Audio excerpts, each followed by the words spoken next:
Hmong people, they're still coming because they like the way the mountains protected. I mean, the area is protected by mountains. And that's the Chinese, they call it feng shui.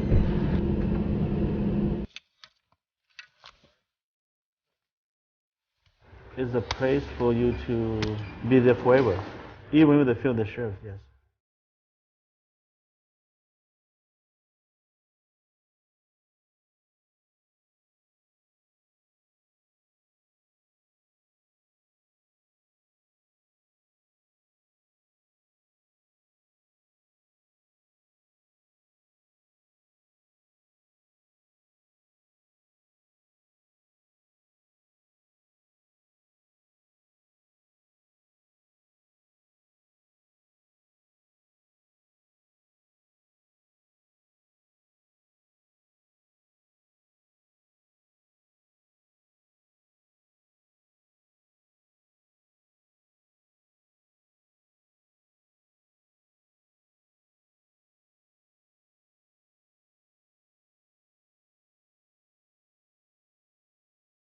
Siskiyou County is a rural county, and we have a great agricultural land, mountain streams and rivers, and we have fertile soil, and we have relatively cheap land as well. We base our enforcement efforts on the violations committed. You don't care what somebody looks like.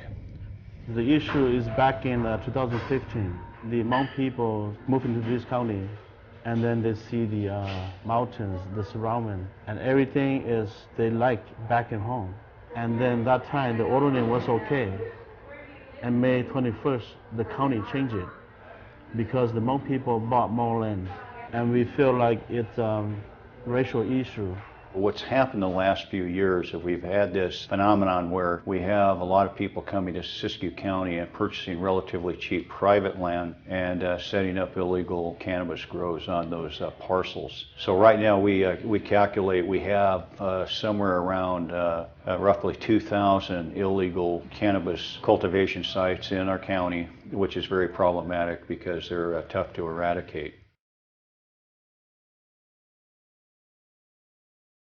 It changed to only the residential can grow. If you have a private property, you need a septic tank, and then you can have a trailer. They can give you can become residential. But right now it's not like that. They keep changing, make it harder for the Hmong people. We're going into Shasta Vista here.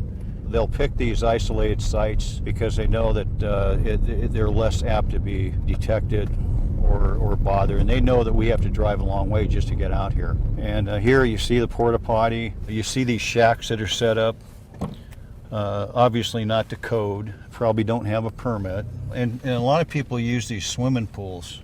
They'll fill those up to water their plants. This is a typical site here. See the trailers, the shack, the plant. You can see the plants through there. See the stakes and the plants.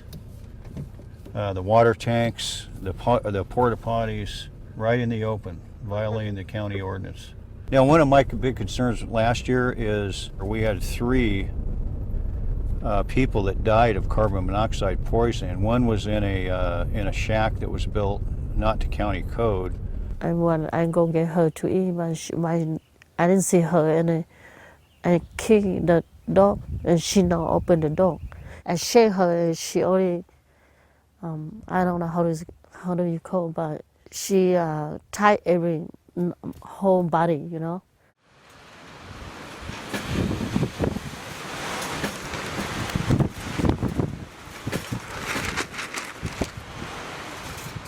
She living here.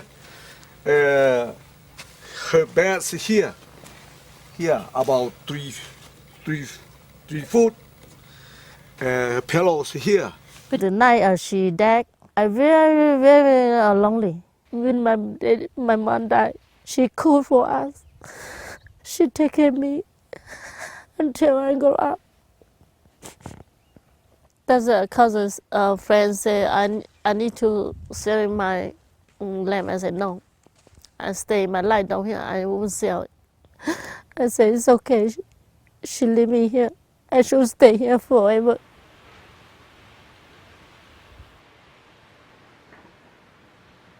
We had about 500 complaints So we have a lot of citizens clamoring for assistance and support. I respect him the way he said that he only rated the reported or the complaint area. Yeah, he's not gonna rate all of it, but he's gonna rate only the complaint. So whoever complain, he'll show up. This is probable cause in and of itself. We could go back and write a search warrant. What we prefer to do is to go get a search warrant based on an affidavit and have the judge serve the search warrant. See those plants right through there? Mm-hmm. And that way we have authorization to go on private property and there's no question. I want to see that it's only the affidavit or the real search warrant because the sheriff, they didn't follow the right protocol. What I mean is that when you enter the property, you say, okay, you had a search warrant. I searched for that and you had plans, so I had to cut it. That is the right procedure, but he didn't do that.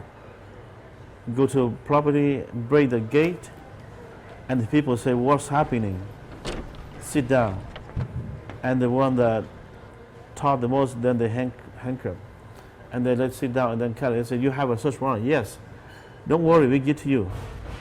And then everything cut it, and then after that, they just put that paper and then put on a table, not even show to the person.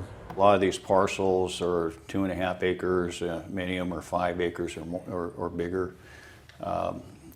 Typically, well, so far this year, this is August 2nd, so far during 2017, we have actually executed 60 search warrant operations on private property.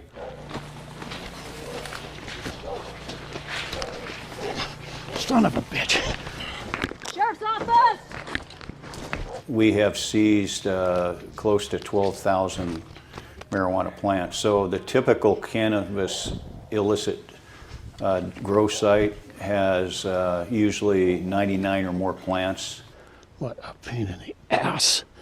Sometimes we find firearms. Many times we find structures that don't comply with building code requirements. Oftentimes there's no well. A lot of times there's no septic. Sometimes there's insecticides, pesticides, rodenticides, a lot of fertilizers that leach into the earth, fuels from the generator. Sometimes these hazardous chemicals create tremendous environmental blight in the neighborhoods. And all we're doing is we're enforcing the law, and we're trying to honor the desires of our citizens who really want their neighbors to comply with the law. Can I get a blue dolphin? Oh, yeah.